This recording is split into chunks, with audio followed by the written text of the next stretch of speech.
ቤተሰብ ሓባር ባና እዚ ሓባሪ ባና እዩ ኣብ ሓባር ባና ንትግራይ ዝምልከቱ ሓደሽትን ዋናውን ሓበሬታታት ከምኡ ድማ ሃገራውን ኣህጉራውን ዜናታት ክደሰስዮም ዜናታትና ናብ ኩሉ ክባጻሕ ቻነልና ሰብስክራይብ ንምድላትና ድማ ላይክ ሼር ብምግባር ክትከታተሉና ብኽብሪ ብምዕዳም ናብ ቀንዲ ነጥብታት ዜና ዝዕለት ክንሰገር ጸላእትና ስምምዕ ፕሪቶሪያ ተጠቒሞም ንተጋሩ ንምክፍፋል ዝሓስብዎ ሽርሒ ፈሺሉ ክብሉ ኣዘዝቲ ሰራዊት ትግራይ ገሊጾም ትግራይ ጦርነት ኣብ ቀረባ ክትጅምር እያ ኢሎም ንኣልጀዚራ ምሕፃን ጀሚሮም ኣለዉ ኣባሳንጆ ድማ ልኢኾም ግዜ ክገዝኡ ላዕልን ታሕትን ምባል ጀሚሮም ኣለዉ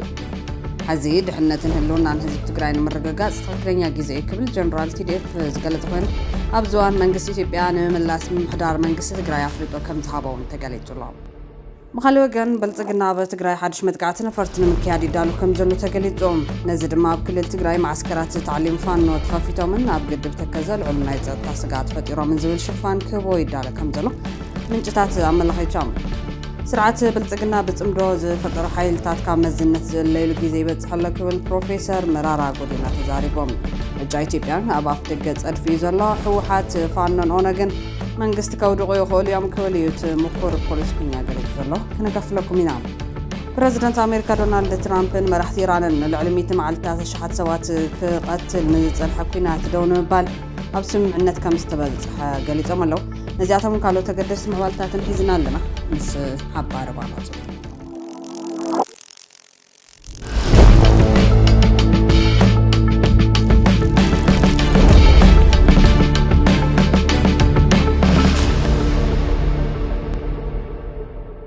بقدامنا سرعة بلتقنا هذا تجراي حدش متقعت نفرتن مكيادي دالو كم زلو تقليتهم نزل ما كل التجراي معسكرات التعليم فانو تخافي تمن أو قدر تكزل عل نايز التسقات فتيرة من زول شفان كهبوي دالو كم زلو من جتات ملخيجام هذا تجراي ترجعام متقعت درون كيفت أمزغني سرعة بلتقنا لهم دما حدش متقعت مغنيات زغن بروباغندا بتن ببعل مزي فيدرال منقستي أفلت أستوها بن ميدياتات كزرقح جمير الله ببعل مزي فيدرال منقستي أفلت أستوها هورن نيوز هابز تبهلا دحرقت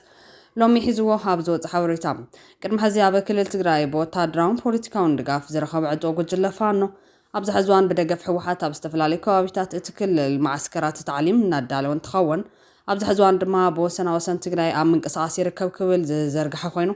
إذا دما خونة تبهيلو تقراي قدامت قاعتن فرتن مقوار زعلم حدش وطن مخان تقالي جلام اتكاوغن ميدياتات فيدرال منقستي زن زحزلو بدحريتو حدقنيا حبو أجندا زحزو وفري أبزوان فانو أب كوابيتات تنبين كتما يجلا أبطاق قدب تكازين قصاص كم زلون أبطاق قدب هايدرو إليتريك تكازا بخمزة قباب مهلام توم عدوغات نتقدب العل تتوسقات زسعبي بماليان زحبرا زلوام يخون مبارفانو هذا تقرأي وتدراو تعليم كافيتين قصاص اللزول زينا فتم حسوت مخانون حباربانا من رقاقات زهابو من جتات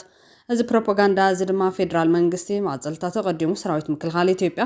ጽምዶ ዝበሃል ምንቅሳስ ንላላውነት ኢትዮጵያ ስጋት እንተፈጢሩ ክውሰድ ብዛዕባ ዝኽእል ስጉምቲ ንዲፕሎማሲያዊ ማሕበረሰብ ከም ዘፍለጠ ዝሓበረት መግለጺ ዝመሳሰለም ግልጽ ውጥን መጥቃዕቲ ነፈርቲ ፌደራል ከም ዘሎ ዘረጋግጽን ምዃኑ የመልክት ዝሓድሽ ውጥን መጥቃዕቲ ድሮን ዕላማታት ፋኖ ወቂዕና ዝብል ሽፋን ክወሃቦ ዝተሓሰበ ምዃኑ ዝገልጹ እቶም ምንጭታት ኣብ ሰራዊት ምክልኻል ኢትዮጵያ ዳይሬክተር ወጻኢ ዝምድናታትን ወታደራዊ ምትሕባርን ሜጀር ጀነራል ተሾመ ገመቹም ነዚ ምንቅሳስ ማለት እውን ጽምዶ ናብ ባይታ ከነውርዶ ኢና ኢሎም ምንቅሳስ ንዘካየዱ ኣካላት ስጉምቲ ክንወስድ ኢና ክብል ኣጠንቂቖም ባር ዝሃኽሮም ስለዝኾነ ድማ መንግስትን ሰራዊትን ትግራይ ነዚ ጉዳይ ብትኹረት ክሪእዎን ዘድሊ ጥንቃቐ ክገብሩን ሓበሬታ ዝተወከሱን ኣካላት ይጠንቀቖም እዚ ከም ዘሎ ኮይኑ ግን ሰላማዊ ርክብ ህዝብታት ብምጥንኻር ኣብ መንጎ ህዝብታት ጎንፅን ምቅሓሓርን ብምትራፍ كبرتات سلام حزنة النمطن خاري سرح كم زلف ليت الله فورم سلام ركبات حزبن حزبين حزبتات تግራይ አምሓራን ዓፋርን ዝጣይሽዎ ፎረም ሰላም ኣብ ዝሓለፈ ዓመታት ኣብ ዝነበሩ ናይ ኩናትን ጎንፅን ዓመታት ግዳይ ተጸገም ዝኾኑ ህዝብታት ትግራይ አምሓራን ዓፋርን ዳግም ጎንፅን ኩናትን ከይህሉን ኣብ መንጎ ህዝብታት ዘተሓራራፍፍን ናብ ጎንፅ ዘስዕብ ሓዛዕባታትን ከይህሉን ምትራፍ ብሕብረትን ሓድነትን ክስራሕ ይግባእ ይበል እዞም ሰለስተ ክልላት ጀመርዎ ሰላምን ሕዝነትን ዘጠናኸሩ ፎረም ሰላም ባጻልነት ካልኦት ደሌት ሰላም ኢትዮጵያውያን እውን ናካተሰ ዝኸይድ ከም ዝኾነ እቲ ፎረም ኣብ ዘውፅኦ መግለጺ ኣመላኺቶም ኣብ ዝሓለፉ 10 ዓመታት ኣብ ታሪኽና ርኢናዮ ዘይንፈልጥ ምጥፋእ ህይወት ሰባት ዕንወት ንብረት ምብታኽ ማሕበራዊ ምትእስሳር ህዝብታት ዝተራእየሉ ኩናት መንባሩ ዝገለጸ ፎረም ሰላም መንግስትን መዳርግቱን ንዓርሱ ፖለቲካዊ መኽሰብ ንምርካብ ክብል ህዝብን ህዝቢ ብሽርሒ ክፈላለን ሕድሕድ ብጎንፂ ክዳመን ዝተገበረሉ ፍጻመ ተራእዩ ክብል ይገልጽ ፎረም ሰላም ግዳይ ተጸገም ዝኾኑ ኣባላት መስረቲ ፎረም ሰላም ካብ ትማሊ ትምህርቲ ብምውሳድ እቲ ንዘመናት ብፍቕሪ ሓድነትን ምሕዝነትን ተኸባቢሩ ዝመጸ በዓል ብዙሕ ታሪክ ህዝቢ ዳግም ናብ ጎነፅን ኩናትን ዘእቱ ነገር ከይህሉ ኣብ ዘቀሓሕሩን ዘፈላለዩን ዛዕባታት ብሰላም ብምርዳእ ንምፍታሕ ሕጋዊ ከይዲ ፍትሒ ክዓስልን ናብ ንቡር ምሕዝነት ንምምላስ ፎረም ሰላም ብዝለዓለ ሓላፍነት ክሰርሐሉ ምዃኑ ገለጾም። ፎረም ሰላም ኣብ ውሽጢ ዓዲ ምስ ዝሰርሖ ስራሕ ብተወሳኺ በዚ ህዝብና ኣብ ዝነብረለን ኣብ ወፃኢ ዓድታት ዘለዎ ወገናት እውን እዚ ዝተቐደሰ ዕላምኡ ምዕሳል ሰላም ዝገበረ 13 ጉንበት ኣብ መቐለ ዝተጣየሸ ፎረም ሰላም መላእ ደለይቲ ሰላም ህዝብታት ኢትዮጵያ ኢዶም ክሓውስሉ ዝፀዋዕ ፎረም ሰላም ህዝብታት ትርፉ መከራን ስቃይን ህዝብታት ዝኾነ ኩናት ብምትራፍ ኣብ መንጎ ህዝብታት ንቡር ሰላማዊ ምሕዝነት ክድልድል ኩሉ ብፅሒቱ ክፍጽም ይፅውዕ ፎረም ሰላም ርክብ ህዝብን ህዝቢ ኣብ ዘውፅኦ መግለጺ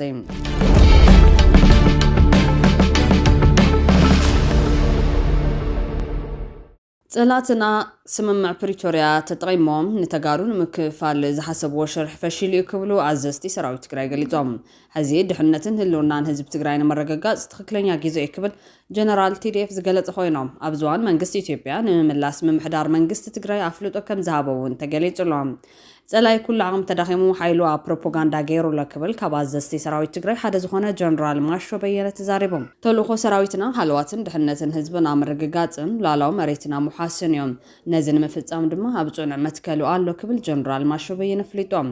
ሰራዊት ትግራይ ንዕላማ ኢሉ ዝወፀ ሰራዊት እዩ ሕዚ እውን ካብ ምትከልናን መስመርናን ሸብረኸ ይንብለን ዝበለ እቲ ጀነራል ከምቲ ጸላት ዘውሪዎ ዘለዉ ሓሶትን ባህጎምን ዘይኮነስ ህዝባዊ ልኡኽና ንምዕዋት ዘኽእል ጽንዓትን ዕላማናን ወኒና ልኡኽ ንምትግባር ዘኽእል ዓቕሚ ነጠናኸር ኣለና ኢሎም ሰራዊት ትግራይ ከምቶም ካሕዳማትን ከብዱ ኢሉ ዕላሙን ኣዋግ ዓደጋ እየውርዶን ዝበለ ዋና ኣዛዚ ግንባር ሰሜን ምብራቕ ሜጀር ጀነራል ማሾ በየነ ጸላትና ውዕል ፕሪቶሪያ ተጠቂሞም ከበታትኑና ፈቲኖም ነዚ ንምትግባር ተዓሰብቲ ኣፍርዮም ዕግርግር ፈጢሮም እዮም ዕላምኦም ከብዶም እዩ ናይ ውልቀ ድሌቶም ሰራዊት ትግራይ ግና ከምኦም ኣይኮነን ህዝባዊ ሓደራ ተሰኪሙ ዝጋደል ዘሎ ኢሎም እንታይ ከዓ ኣጀንዶም ቀይሮም ንዕበልዎ ንዕቐጥቅጥዎ ሓይሊ የብሉን ተበቲኑ ነይሩ ዝብልዎ ዝነበሩ ከዓ ትግራይ ጦርነት ኣብ ቀረባ ክትጅምር እያ ኢሎም ንኣልጀዚራ ምምሕፃን ጀሚሮም ኣለዉ ኣብ ኣሳንጆ ድማ ልኢኾም ግዜ ክገዝኡ ላዕልን ታሕትን ምባል ጀሚሮም ኣለዉ እዚ ንሕና እውን ንርድኦ ንፈልጦን እዩ ናይ ሰራዊት ስራሕ ልኡኽ ንምፍጻም ንውግእ ምድላውን እዩ ሰራዊትና ዝሓዞ መንገዲ ኣጠናኺሩ እንተቐፂሉ ሃለዋትን ድሕንነትን ህዝቢ ትግራይ ዝረጋገፀሉ ምቹእ እዋን ሕዚ እዩ ጸላይ ኩሉ ዓቕሙ ተዳኺሙን ሞራሉ ጠሊምዎን ሕዚ ዝተረፈቶ እታ ፕሮፓጋንዳ እያ ዝበለ ጀነራል ማሾ በየነ እዚኣ ድማ ብሰፊሑ ሓድነት ህዝቢ ትግራይ ሰራዊቱን ንምዝራግ ይጥቀመላ ኣሎ ክብል ኣመላኺቶም ናይ ውሽጢ ፅሬት ናይ ምሕላው ባንዳታት ናይ መፅራይ ስራሕቲ ጀሚርና ኣለና ተዓዊትና ኣለና ዝተረፈና ድማ ኣጠናኺርና ክንከይድ ኣለና ክብል ማሾ በየነ ወሲቖም ተመሳሳሊ ቃልና ዘለዎ ዘረባ ዘስምዐ ኣዛዚ ኣርሚ 22 ሰራዊት ትግራይ ኮሎኔል ገብረስላሴ በላይ ድማ መንግስቲ ኢትዮጵያ ንምምላስ መንግስቲ ትግራይ ኣፍልጦ ከም ዝሃበን እንትኾነ ግና እዚ ንኦባሳንጆ ዝሰደደሉ ምክንያት ቀንዲ ዕላምኡ ግዜ ንምዕዳግን ንምትላልን ምዃኑ ፍሊጦም ፕረዚደንት ናይጄርያ ነበር ኦሉሴጉን ኦባሳንጆ ዝመርሖ ልኡኽ ብ11 ሰነ 2026 ናብ መቐለ ብምኻድ ምስ መራሕቲ ትግራይ ተዘራሪቡ ነይሩ ዕላማ ዝምብፃሕ ነገራት ካብ ዛብ ዝዋን በፂሖምሉ ዘለዉ ደረጃ ከይገዱ ንምግባር እዩ ብምባል እቲ ነዚ ሃገር ንምንዮ ሰላም ምርግጋዕን ፀጥታን ከሎ ቁጠባዊ ምዕባለ እውን ክቐፅል መስርሕ ምርድዳእ ብኸመይ ክንጀምሮ ንኽእል ዝብል እዩ እቲ ዕላማ ክብል ንማዕኸናት ዜና ተዛሪቡ ነይሩ ይኹን እምበር ሕዚ እውን ሰራዊት ፌደራል ንትግራይ ናብ ዳግማይ ዕፅዋ ንምእታው ይንቀሳቐስ ከም ዘሎ ይፍለጥ እዩ ሃገራዊ ሰራዊት ምክልኻል ኣብ ከባቢ ዶባት ትግራይ ዘካይዱ ዘሎ መጠነ ሰፊሕ ምውድዳብ ነቲ ፀበባ የጋድዶ ኣሎ ተንተንቲ ፀጥታ ከም ዝገልጽዎም ሕዚ ድሕነትን ህልውናን ህዝቢ ትግራይ ንምርግጋጽ ትክክለኛ ግዜ ዝበለ ጀነራል ማሾ በየነ ድሕነትን ህልውናን ህዝቢ ትግራይ ንምርግጋጽ ትኽክለኛ ግዜ እዩ እንተስ ብሰላማዊ መንገዲ ይኹን እንተስ ተገዲድና ብናኣትዎ ኩናት ወይ ብመስርሕ ድርድር ሕዚ ታሪኻዊ ሓላፍነትና ክንዋጻእ ኢና ኢሉ ኣሎ።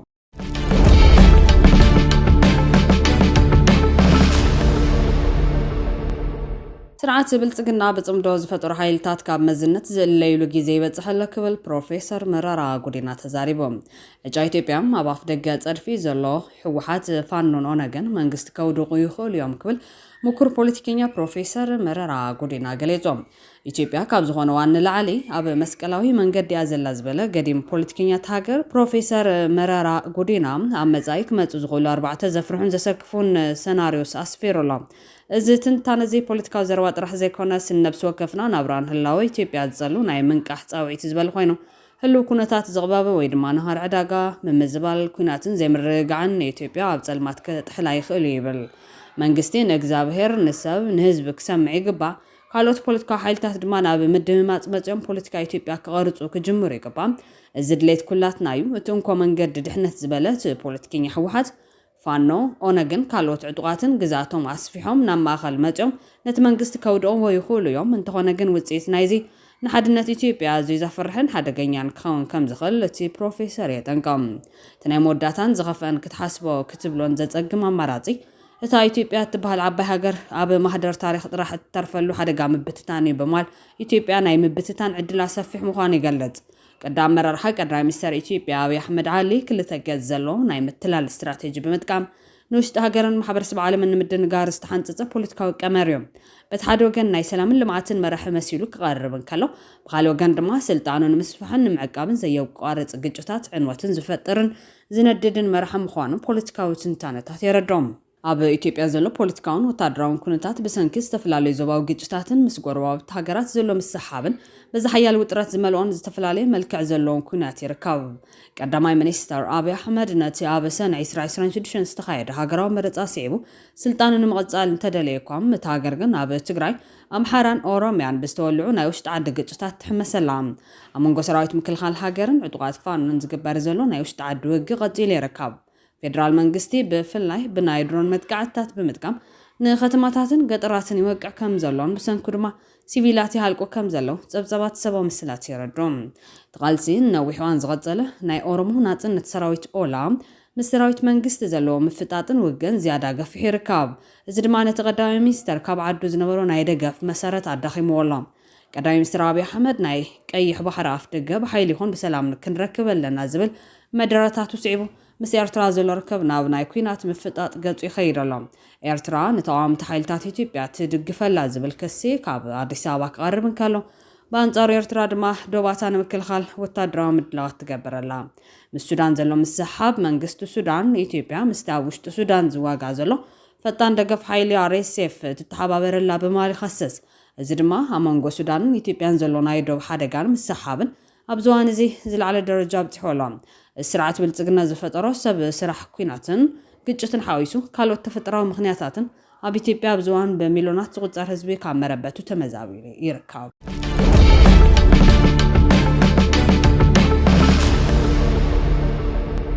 መንግስቲ ፈረንሳይ ንምብራር ፈረንሳዊት ጋዜጠኛ አመልኪቱ ካብ ኢትዮጵያ መልሲ ይጽበ ከም ዘሎ ተገሊጾም።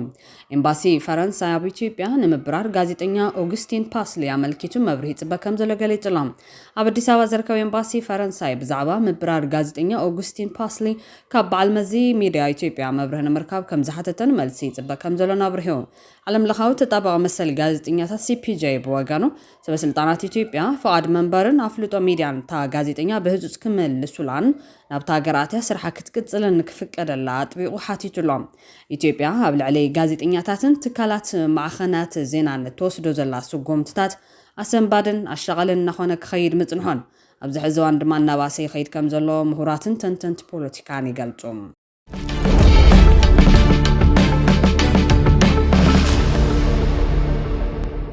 ፕሬዚደንት ኣሜሪካ ዶናልድ ትራምፕን መራሕቲ ኢራንን ንልዕሊ 100 መዓልታት ተሽሓት ሰባት ክቐትል ንዝጸንሐ ኩናት ደው ንምባል ኣብ ስምምዕነት ከም ዝበጽሑ ገሊጾም። ድሕሪ ናይ 108 መዓልታት ኩናት ኣሜሪካን ኢራንን ተጻቦታት ንምቁራጽ ኣብ ግዜያዊ ስምምዕነት ከም ዘሎ ሓቢረን ኣለዋ።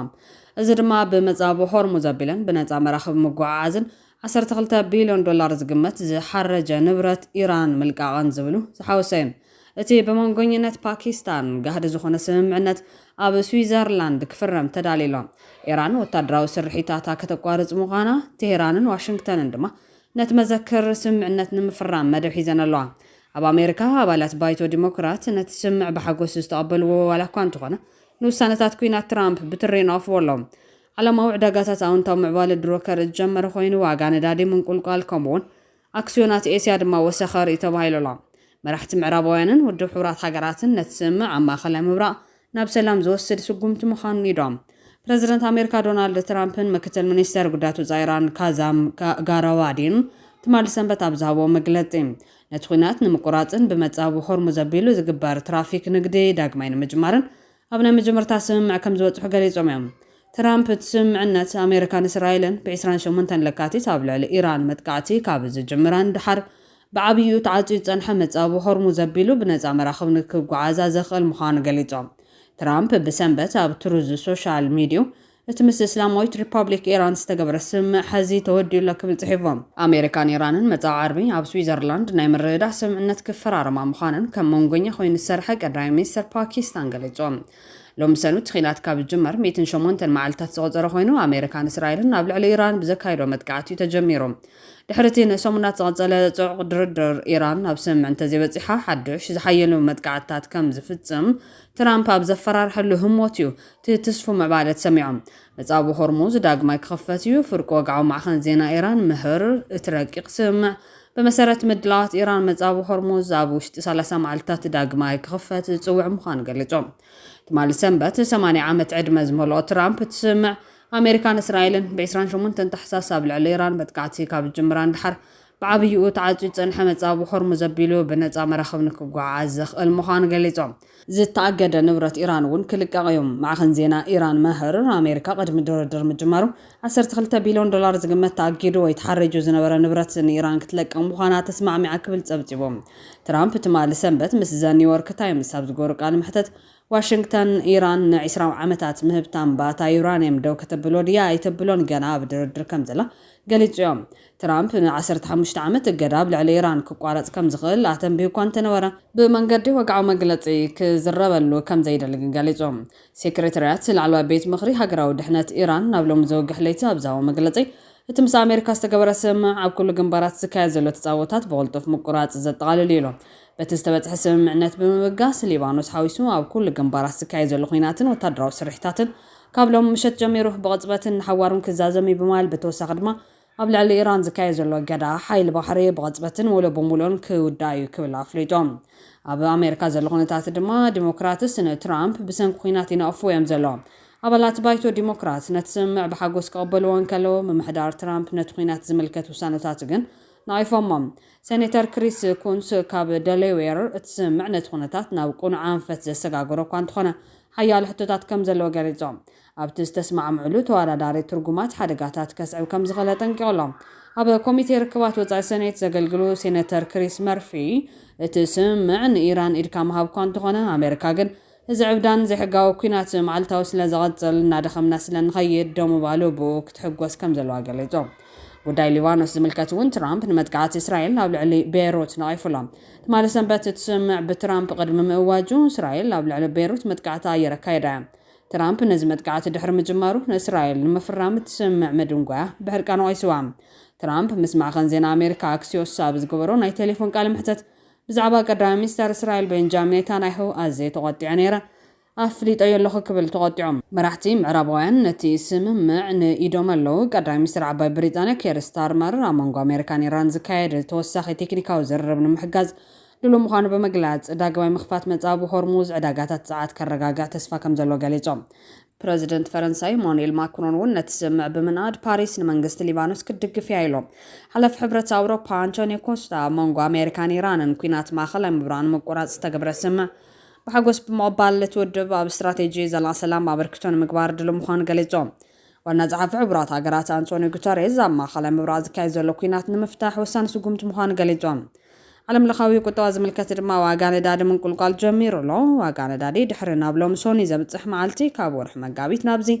ተስተሓተ ደረጃ ምውራዱ ተሓቢሩ ኣሎ ዓለማዊ መዐቀን ዋጋ ነዳዲ ብሬንት ንሓደ በርሜል $4.8 ወይ $4.7 ሚታዊ ወሪዱ ናብ $83.25 በፂሑ ክሳብ ሰዓት 4:15 GMT ድማ US West Texas Intermediate ኣብ $80.53 ኮይኑሎ $4.35 ወይ 5.1 ሚታዊ ወሪዱ ክልቲኦም ብዓርቢ ልዕሊ 3 ሚታዊ ድሕሪ ሙራዶም ሎሚ ሶኒ ድሕሪ 10 መጋቢት ዝነበሮም ዝተሓተ ደረጃ ኣመዝጊቦም ኣለዉ።